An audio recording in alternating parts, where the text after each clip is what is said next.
Hello students and welcome to Santosh Chemistry tutorial.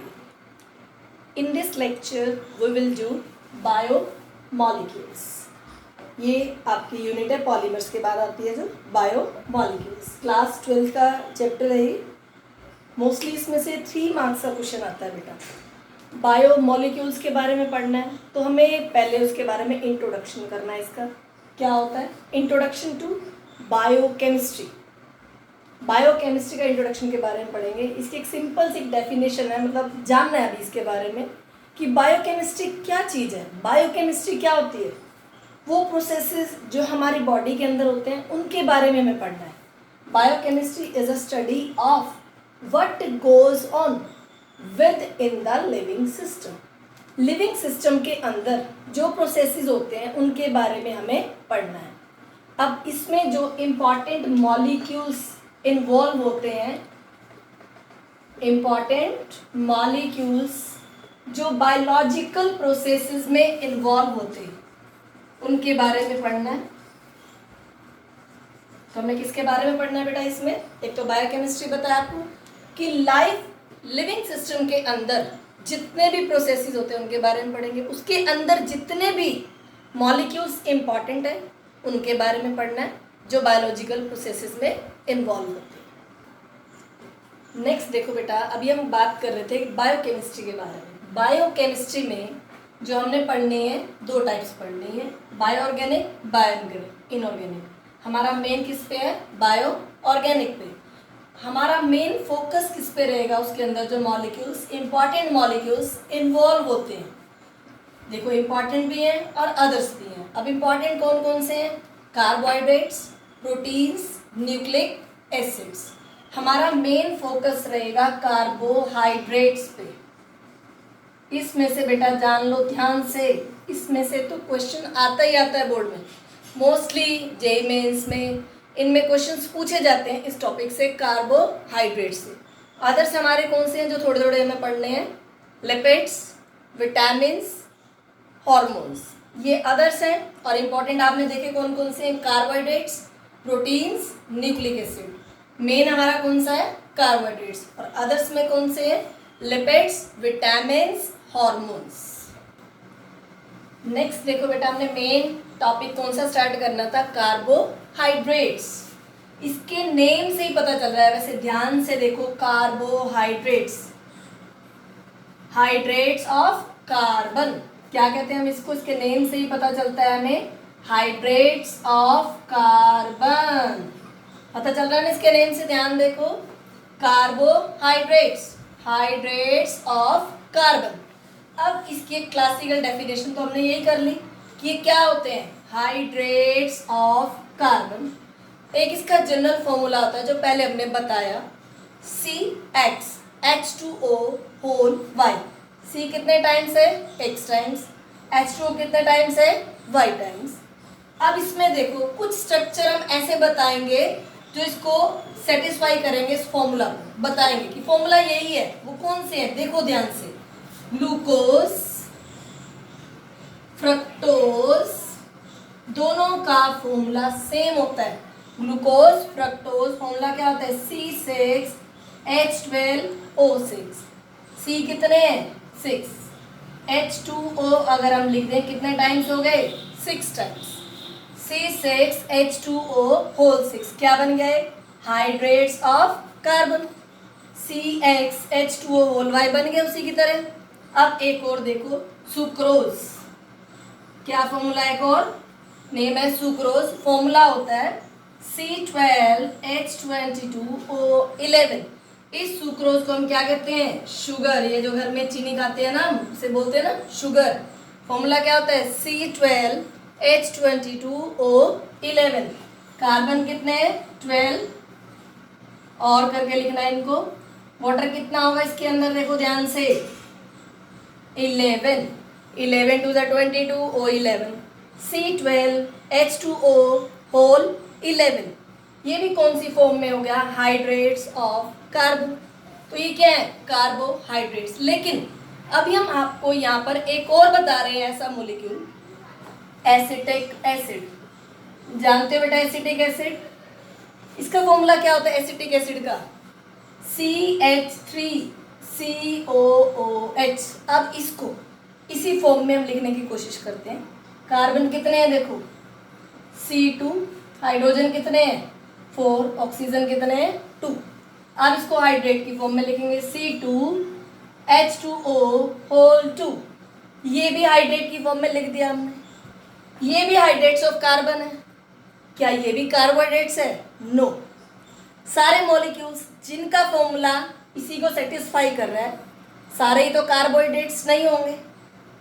अब इसमें ध्यान से देखो, ये भी हाइड्रेट्स ऑफ कार्बन है, ये भी हाइड्रेट्स ऑफ कार्बन है, ये भी हाइड्रेट्स ऑफ कार्बन है।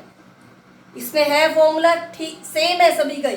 सेम नहीं मतलब हाइड्रेट्स ऑफ कार्बन वाला ही फॉर्मूले को सेटिस्फाई कर रहे हैं, लेकिन ये कार्बोहाइड्रेट्स नहीं है। क्यों नहीं है कार्बोहाइड्रेट्स? तो इसका मतलब है कार्बोहाइड्रेट्स की डेफिनेशन जो हमने स्टार्टिंग में ली वो ठीक नहीं है। अब हम आपको इसके अंदर एक और डेफिनेशन भी बताएंगे, तो ध्यान रखना आपने इसी चीज़ को। हाइड्रेट्स ऑफ कार्बन इसी फॉर्म में लिखे गए हैं। हमने स्टार्टिंग में जो लिया था कार्बोहाइड्रेट्स, उसको हमने किसके लेके स्टार्ट किया आगे कि क्या होते हैं वो, शुगर को लेके शुरू करते हैं। शुगर को लिया, ये फॉर्मूला दे दिया हमने, हाइड्रेट्स की फॉर्म में लिख लिया इनको। हाइड्रेट्स की फॉर्म में तो लिख लिए क्योंकि हम अभी तक कह क्या रहे थे, हाइड्रेट्स ऑफ कार्बन। लेकिन सारे हाइड्रेट्स ऑफ कार्बन जो है कार्बोहाइड्रेट्स नहीं होते। अभी अभी हम इसमें देखेंगे एक और डेफिनेशन जो ये अलग बताएगी इसके अंदर। देखो बेटा, कार्बोहाइड्रेट्स अभी अभी हमने बताया था hydrates of carbon, and there are lots of compounds. बहुत सारे कंपाउंड्स ऐसे होते हैं that do not satisfy the formula. हमने फॉर्मूला क्या बताया था, CxH2O(Y). हाइड्रेट्स ऑफ कार्बन का फॉर्मूला बताया था। वो इसको सेटिस्फाई नहीं करते, लेकिन वो क्या होते हैं, फिर भी कार्बोहाइड्रेट्स होते हैं। इसका मतलब सभी पर ये फॉलो नहीं होता कि जिसका भी ये फॉर्मूला है वो कार्बोहाइड्रेट है, फॉर्मूला नहीं है तो कार्बोहाइड्रेट नहीं है, ऐसा नहीं है। ये इनिशियली बताया गया था कि क्या थे ये हाइड्रेट्स ऑफ कार्बन। अब एक ऐसा एग्जाम्पल ले रहे हैं, रैमनोज। क्या ले रहे हैं हम एग्जाम्पल, रैमनोज। इसका फॉर्मूला क्या है, C6H12O5। अब हम इसको इस फॉर्मूले की फॉर्म में नहीं लिख सकते। It does not satisfy the formula. इसका मतलब ये फॉर्मूले को सेटिस्फाई तो कर नहीं रहा है, हाइड्रेट्स ऑफ कार्बन वाला फॉर्मूला नहीं है, लेकिन ये क्या है, कार्बोहाइड्रेट्स है। अब हम अभी तक तो कह रहे थे हाइड्रेट्स ऑफ कार्बन है, लेकिन ये उस फॉर्मूले को भी नहीं दिखा रहा, फिर भी ये कार्बोहाइड्रेट्स है। इसका मतलब बहुत सारे ऐसे कंपाउंड्स हैं फॉर्मूले को सेटिस्फाइड नहीं करते, लेकिन वो भी कार्बोहाइड्रेट्स हैं। समझ में आई मेरी बात? इसका मतलब कोई और केमिकल लोचा है यहाँ पर, कि कुछ और ही बात है, कि डेफिनेशन तो कुछ और ही है कार्बोहाइड्रेट्स की। इसका मतलब उसमें क्या होता है, कंपाउंड्स के अंदर फिजिकल और केमिकल प्रॉपर्टीज सेम होती हैं, उसे हम क्या कहते हैं, कार्बोहाइड्रेट्स।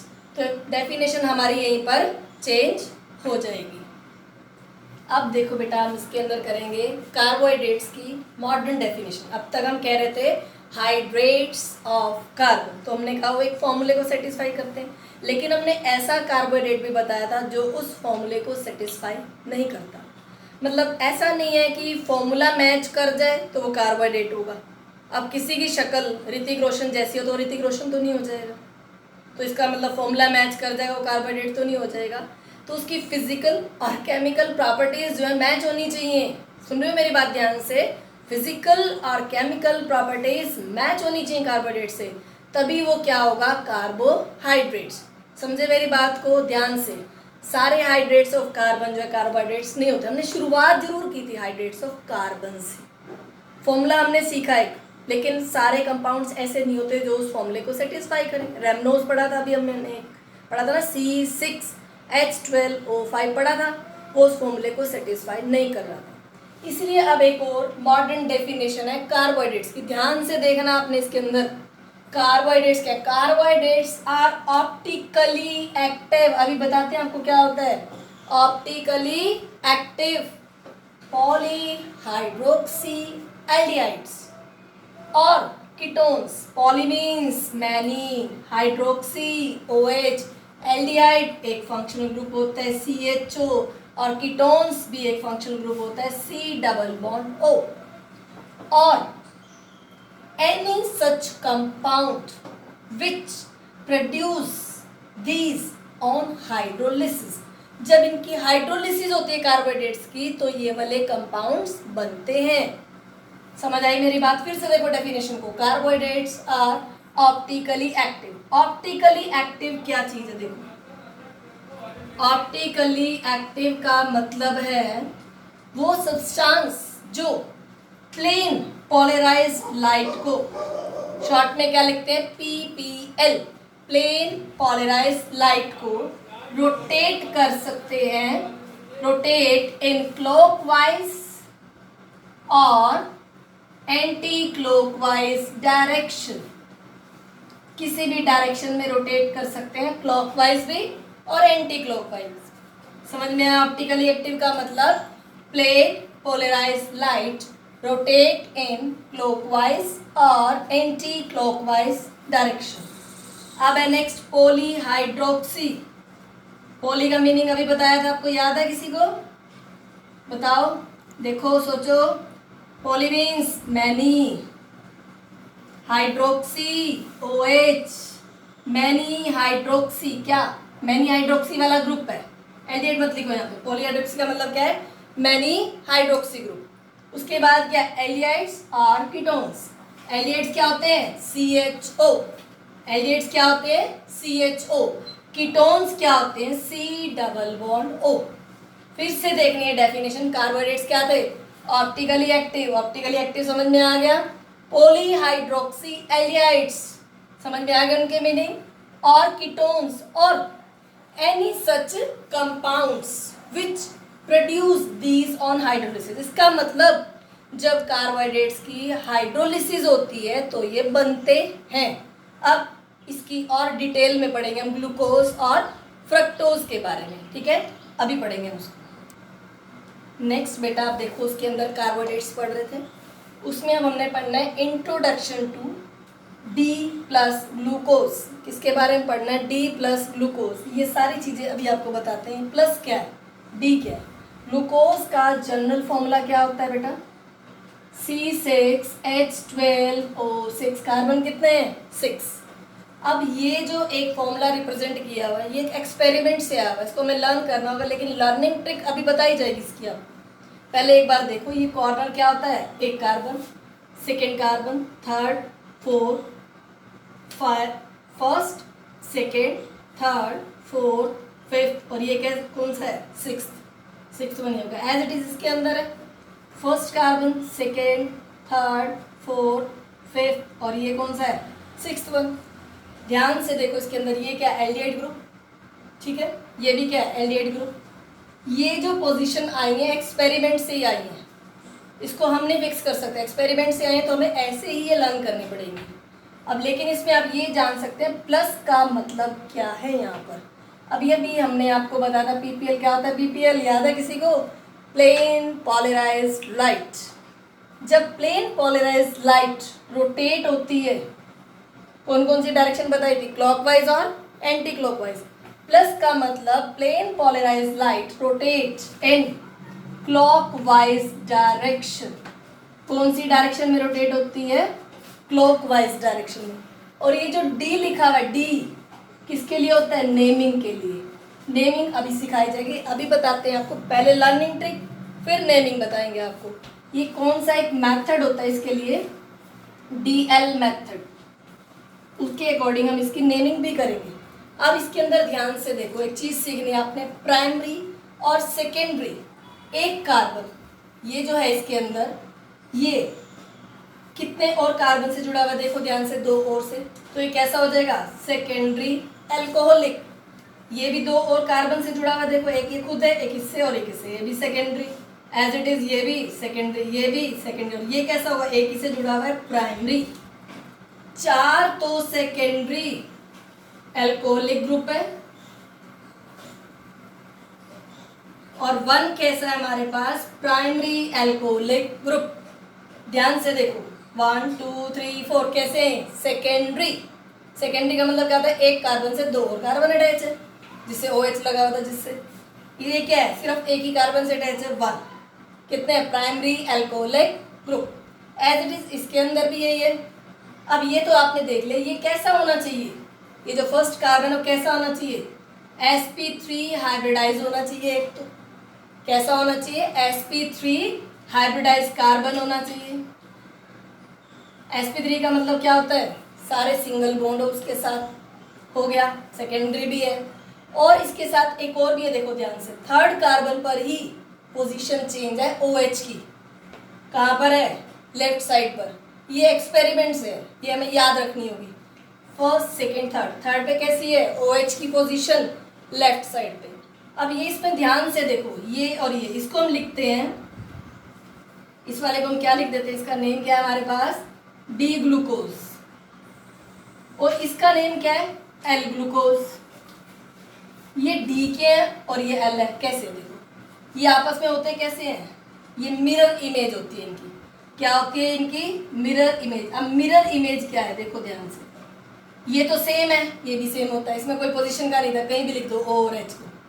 इधर CH2H, ये भी सेम है, ये भी सेम, कोई दिक्कत नहीं। लेकिन ये वाली पोजीशन, राइट वाली लेफ्ट, लेफ्ट वाली राइट, देखो ध्यान से, HOH क्या हो गया, HOH, OHH, HOH, HOH, OHH, HOH, OHH, ये वाला सारा इधर हो गया, राइट वाला लेफ्ट, लेफ्ट वाला राइट। तो इसे हम क्या बोलते हैं, मिरर इमेज। D और L आपस में क्या होते हैं, मिरर इमेज। तो ध्यान से देखा आपने, हमने इसको D क्यों कहते हैं, L क्यों कहते हैं, ये बताएंगे। अब इसमें ध्यान से सीखना, D क्यों कहा है, ध्यान देना, ये बोर्ड में और उसमें कॉम्पिटिटिव एग्जाम में कई बार पूछा जाता है, D है कि L है, बच्चे बहुत कंफ्यूज होते हैं इसमें। कौन सा मेथड बताया था, इसके लिए हमने आपको DL मेथड। देखो ध्यान से, जो लास्ट से सेकेंड कार्बन होता है, ये लास्ट है, लास्ट से सेकेंड कार्बन होता है, अगर OH राइट पर है तो क्या लिखेंगे, D, अगर OH लेफ्ट पर है तो क्या लिखेंगे, L। समझ में आई मेरी बात, अगर OH लास्ट सेकेंड कार्बन पर राइट पर है तो क्या लिखेंगे, D, लास्ट सेकेंड कार्बन पर OH अगर लेफ्ट है तो क्या लिखेंगे, L। D मीन्स क्या होता है, डेक्स्ट्रो रोटेटरी,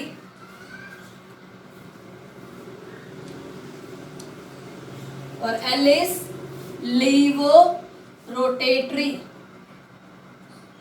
ठीक है बेटा, ध्यान दो इन चीजों को। D और L नेमिंग भी अब आपको आ गई। स्ट्रक्चर, ये जो स्ट्रक्चर हमने सीखा है इसके अंदर ध्यान दो, ये कैसी लाइन है, हॉरिजॉन्टल, ये कैसी लाइन है, वर्टिकल। ऐसा फॉर्मूला जो वर्टिकल हॉरिजॉन्टल लाइन में रिप्रेजेंट किया जाता है कार्बोहाइड्रेट्स का, उसको हम क्या बोलते हैं, फिशर प्रोजेक्शन। कौन सा फॉर्मूला है ये, फिशर प्रोजेक्शन। बहुत आसान है बेटा, कोई मुश्किल नहीं है इसके अंदर। इसकी अभी अभी आपको एक लर्निंग ट्रिक भी बताती हूँ। फिशर प्रोजेक्शन क्या बताया हमने, हॉरिजॉन्टल और वर्टिकल लाइंस की रिप्रेजेंट की फॉर्म में करें, उसको उसी फॉर्म में उसको हम रिप्रेजेंट करें तो हम क्या बोलते हैं, फिशर प्रोजेक्शन। अब इसकी एक लर्निंग ट्रिक देखो ध्यान से, लर्निंग ट्रिक क्या होती है। अभी तक आप ये सोच रहे थे मिड में पता नहीं क्या बने हुए, 6 कार्बन बना लो, बना दिए 6 कार्बन। फर्स्ट पे क्या था, HO, कहीं कैसे लिख दो, CHO लिख दिया, क्या ये CHO लिख दिया हमने, CHO। एक वैसे लिखो, देखो ध्यान से, कुछ भी नहीं है, बिल्कुल आसान है। लास्ट क्या था, CH2OH, सिर्फ थर्ड पोजीशन चेंज थी, यहाँ पर क्या था OH और यहाँ क्या था H, बाकी सारे क्या है सेम, सिर्फ थर्ड को छोड़कर बाकी सारे क्या हैं सेम, कोई मुश्किल नहीं। देखा आपने, ये फिशर प्रोजेक्शन नहीं है, ये है Fischer projection vertical horizontal line में। ठीक है बेटा, अब हम इसकी क्या पढ़ेंगे, प्रॉपर्टीज के बारे में ध्यान देना है। अब नेक्स्ट क्या पढ़ना है हमने, प्रॉपर्टीज के बारे में। नेक्स्ट देखो बेटा, कार्बोहाइड्रेट्स की क्या पढ़नी है हमें, properties. It is a carbohydrate, carbohydrates तो वो है ही, क्योंकि नेम ही उसका वही था, कार्बोहाइड्रेट तो है। कार्बोहाइड्रेट में आपको हमने बताया था क्या था, क्या करेंगे हम इसके अंदर, फिजिकल और केमिकल प्रॉपर्टीज जिसकी मैच हो। कार्बोहाइड्रेट्स कौन से, जिनकी फिजिकल और केमिकल प्रॉपर्टीज मैच हो। Plays prominent role in biochemistry. Prominent role का मतलब क्या है, बहुत ही इम्पॉर्टेंट रोल होता है इसका बायोकेमिस्ट्री के अंदर, इसके बिना तो पॉसिबल ही नहीं है। एनिमल और प्लांट का ये सोर्स होता है। समझ में आई मेरी बात। Next is most abundant substance in biomolecule. Most abundant हम आपको बता चुके हैं क्या होता है, अबंडेंट का मतलब बहुत ज़्यादा मिलने वाला सब्सटेंस। बायोमॉलिक्यूल्स में, ठीक है। फोर्थ क्या है, देखो omni present fuel in biology. Omni present का मतलब क्या है, बहुत ज़्यादा मिलने वाला लेकिन एनर्जी की फॉर्म में यूज़ होने वाला फ्यूल। प्लांट्स और एनिमल्स को इसमें बहुत सारी एनर्जी मिलती है, किस फॉर्म में यूज़ होती है, वो फ्यूल की फॉर्म में। अब नेक्स्ट अब हम पढ़ेंगे सोर्स के बारे में और स्टोरेज के बारे में। नेक्स्ट देखो बेटा हमने क्या पढ़ना है, source and storage of plus D glucose. Plus आपको बताया था क्या था, डेक्स्ट्रो रोटेटरी। डेक्स्ट्रो रोटेटरी का मतलब क्या था, जो राइट साइड में रोटेट करता है क्लॉकवाइज डायरेक्शन में। फर्स्ट क्या पढ़ना है हमने, सोर्स, फिर क्या पढ़ेंगे हम, स्टोरेज। सोर्स आप समझ सकते हैं कि ये कहाँ बनता है, कहाँ से हमें मिलता है। देखो ध्यान से, प्लांट्स की लीव्स के अंदर क्या होता है, फोटोसिंथेसिस। फोटोसिंथेसिस किस में होता है, प्लांट्स की लीव्स के अंदर होता है। उसको क्या चाहिए होता है, कार्बन डाइऑक्साइड, और क्या चाहिए होता है, वाटर। सनलाइट की भी ज़रूरत होती है, और क्या चाहिए बताओ, और क्या चाहिए उसके अंदर, क्लोरोफिल भी चाहिए होता है। तो अब इसको ध्यान से देखो, फोटोसिंथेसिस जो प्लांट लीव्स में होता है, ये हम देते हैं उसको, क्या जरूरत है उसको, कार्बन डाइऑक्साइड की और वाटर की। लेकिन एक्सटर्नल कंडीशंस भी हैं, इनके बिना नहीं हो सकता। देखो क्या है वो, सनलाइट एंड क्लोरोफिल। क्लोरोफिल क्या चीज़ है, is a metal ion complex of magnesium. ये तो हमने जान लिया इसके अंदर, metal ion complex of magnesium. Source क्या हुआ फिर, ग्लूकोज का सोर्स प्लांट इटसेल्फ। ग्लूकोज का सोर्स क्या है, प्लांट इटसेल्फ, खुद ही प्लांट उसका सोर्स है। एनिमल्स जो है इन लीव्स को खाते हैं और अपने लिए एनर्जी का सोर्स डेवलप करते हैं अपने लीवर के अंदर और अलग अलग जगहों पर। अब ये जो लीव्स हैं ये कहाँ तक जाता है ग्लूकोज, वहाँ फ्रूट्स तक भी जाता है, जिनको हम खाते हैं तो हमें भी मिल जाता है वहाँ से। तो ये अब आपने सीख लिया कि फोटोसिंथेसिस के थ्रू क्या हुआ, हमें ग्लूकोज मिलता है। प्लांट्स से क्या मिलता है, ग्लूकोज, प्लांट्स की लीव्स से। तो उसका सोर्स क्या हुआ हमारे पास, प्लांट्स इटसेल्फ। नेक्स्ट देखो बेटा क्या है हमारा, storage of D glucose. Source तो हमने पढ़ लिया, उसको स्टोर कहाँ करते हैं, डी ग्लूकोज कहाँ कहाँ होता है, किस में प्रेजेंट होता है, स्टार्च के अंदर होता है। जो फूड हम खाते हैं वो क्या होता है, स्टार्च। क्या होता है वो, starch.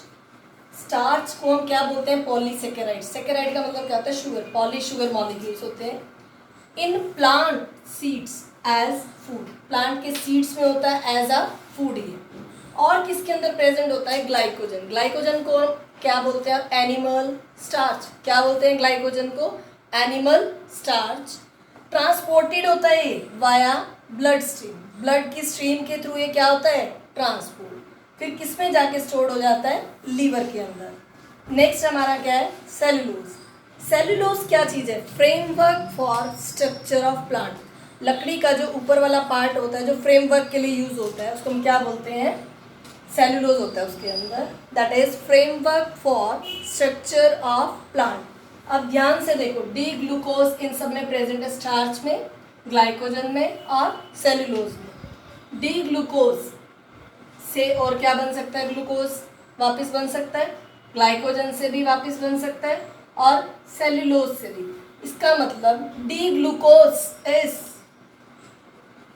इंटरकन्वर्टिबल। D glucose is interconvertible with, इन तीनों के साथ क्या है ये, इंटरकन्वर्टिबल। इन तीनों में उसमें कन्वर्ट होता है, खुद वापस उसमें भी कन्वर्ट हो जाता है। देखो, with starch, glycogen and cellulose। तो कोई मुश्किल नहीं है, बहुत इजी चैप्टर है ये।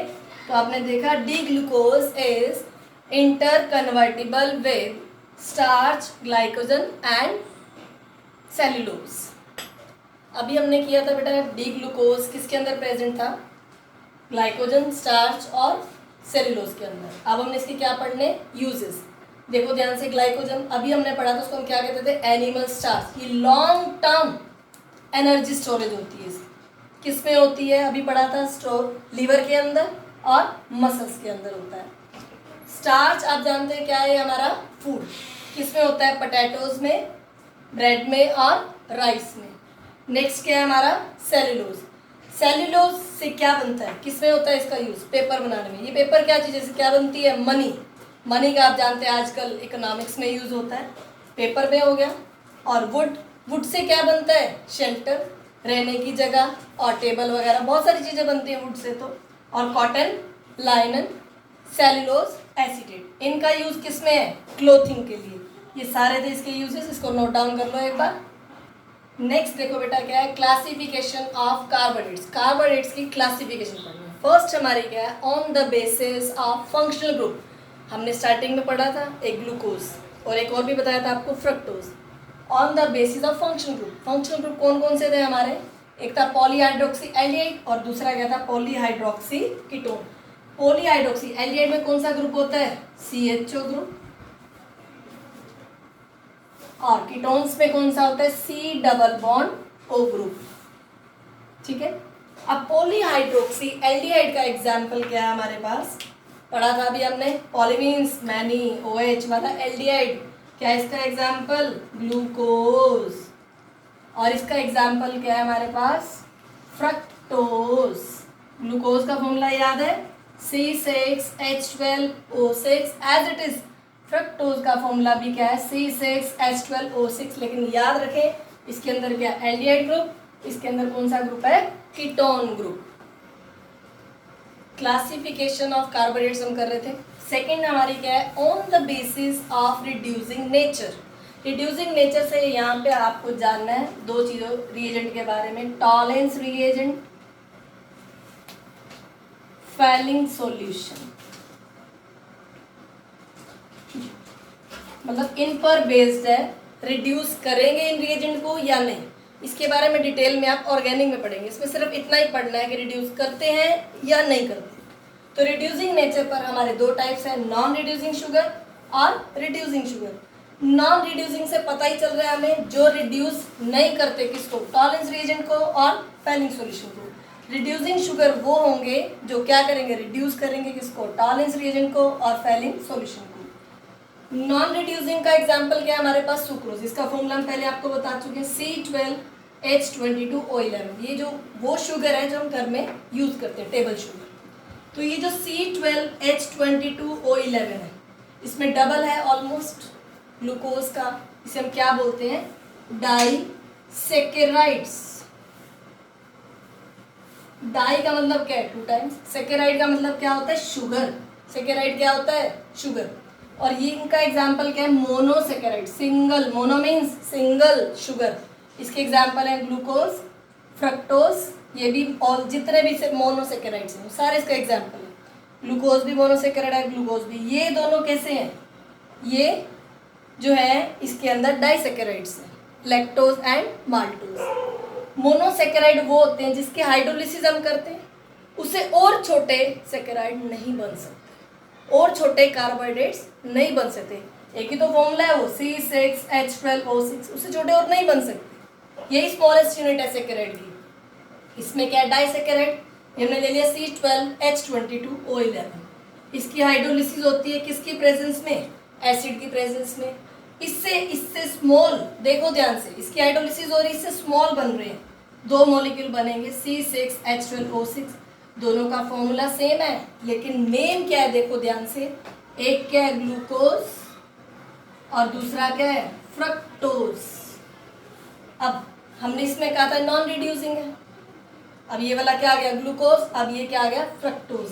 इसके अंदर जो है एल्डिहाइड ग्रुप, वो रिड्यूस क्यों नहीं करता, रिड्यूस नहीं करता, हमने कह दिया। जो एल्डिहाइड ग्रुप है वो यूज हो जाता है एसिटाइल बनाने में। किसमें यूज हो जाता है, एसिटाइल बनाने में, उसके लिए हम डिटेल बाद में पढ़ेंगे। तो इसके अंदर क्यों हुआ, फ्रक्टोज है, अब इसके अंदर कहोगे ग्लूकोज तो चलो एल्डिहाइड ग्रुप था, फ्रक्टोज क्यों हो रहा है, उसके अंदर कीटोन ग्रुप है, लेकिन उसके अंदर जो प्राइमरी अल्कोहलिक बताए थे आपको, 4 क्या बताए थे, सेकेंडरी अल्कोहलिक, एक प्राइमरी अल्कोहलिक भी प्रेजेंट था। जो प्राइमरी अल्कोहलिक प्रेजेंट होता है, प्राइमरी अल्कोहलिक ग्रुप वाला जो कार्बन था, वो किस में कन्वर्ट हो जाता है, एल्डिहाइड में। जब एल्डिहाइड में कन्वर्ट हो गया तो क्या करेगा, रिड्यूस करेगा किसको, टॉलेंस रिएजेंट को और फैलिक सॉल्यूशन को, इसीलिए इसी के अंदर आता है। ठीक है, तो ये इसके एग्जाम्पल थे रिड्यूसिंग के और ये नॉन रिड्यूसिंग के। ठीक है, इसका एग्जाम्पल क्या पढ़ा था, सुक्रोज। थर्ड क्लासिफिकेशन देखो बेटा, on the basis of sweetness, मिठास के बेस पर।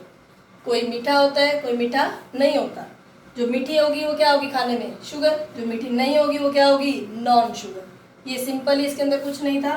अब हमने आपको बताया सेकेराइड को हम क्या कहते हैं, शुगर। कैसे कहते हैं, सेकेराइड जो है ये कहाँ से आया, एक लैटिन वर्ड सेकेरम से आया। सेकेराइड कहाँ से, एक लैटिन वर्ड सेकेरम से। उसका मीनिंग क्या है, शुगर। तो नेक्स्ट वीडियो के अंदर हम पढ़ेंगे on the basis of number of carbon, atoms के बेसिस पर हम पढ़ेंगे नेक्स्ट वीडियो के अंदर क्लासिफिकेशन ऑफ कार्बोनेट्स। और ये वीडियो को आपने ध्यान से देखना है, सारा जो समझाया गया उसे अच्छे से पढ़ना है, बार बार देखना है। समझ में नहीं आ रहा तो आप कमेंट बॉक्स में डाउट्स भी लिख सकते हैं, पूछ सकते हैं, आपको रिप्लाई किया जाएगा। और इस वीडियो को देख के आपने लाइक भी करना है, शेयर भी करना है और सब्सक्राइब भी करना है। Thank you.